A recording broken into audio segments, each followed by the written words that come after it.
ఓ రామ అనేది అందరూ అంటారు. ఇది ఎవడో ఒకడే అంటాడని పబ్లిసిటీ చేసుకుంటున్నాడు. రాముడు అంటే దేవుడే. ఆయన లీడర్ తయారు చేసి పడేసారు కొంత లీడర్లు కలిసి. కడవకుండా ఇదే కొండా సురేఖ గారికి, మన ఇన్ఛార్జ్ మినిస్టరు హనుమంతరావు గారికి, నిర్మల గారికి, మన అభ్యర్థి ముదిరాజ్ నీలం మధు గారికి,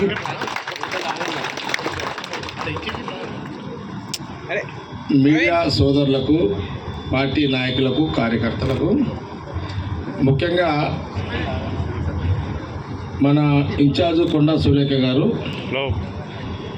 ఎన్నికల ప్రభుత్వ పరంగా మనకి ఇన్ఛార్జే, మనకు ఎన్నికల ఇన్ఛార్జ్ కూడా కొండా సురేఖ గారు. వారు వరంగల్లో పార్లమెంటు చూసుకుంటూ,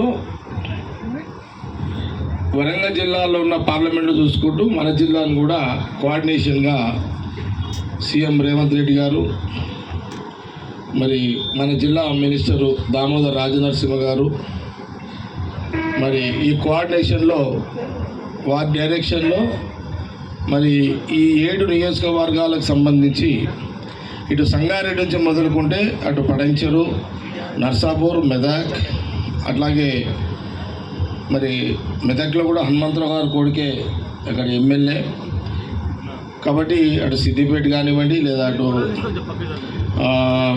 గజ్వేలు మరియు దుబ్బాక, ఒక విశ్వాసం, ఒక నమ్మకం కాంగ్రెస్ పార్టీ నాయకత్వం ఉంది మా అందరిది కూడా.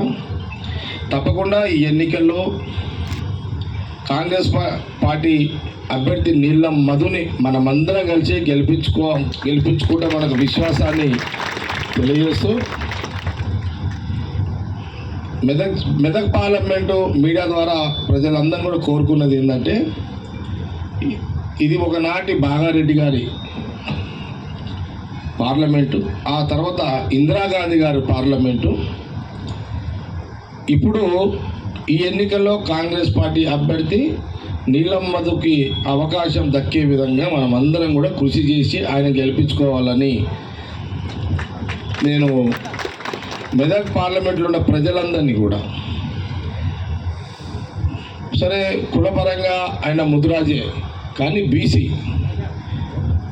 నేను మెదక్ పార్లమెంట్లో ఉన్న అందరి కులస్తులకు, యావత్ బీసీ కులస్తులందరూ కూడా కాంగ్రెస్ పార్టీ పక్షాన నేను మేమందరం కోరుతున్నాము.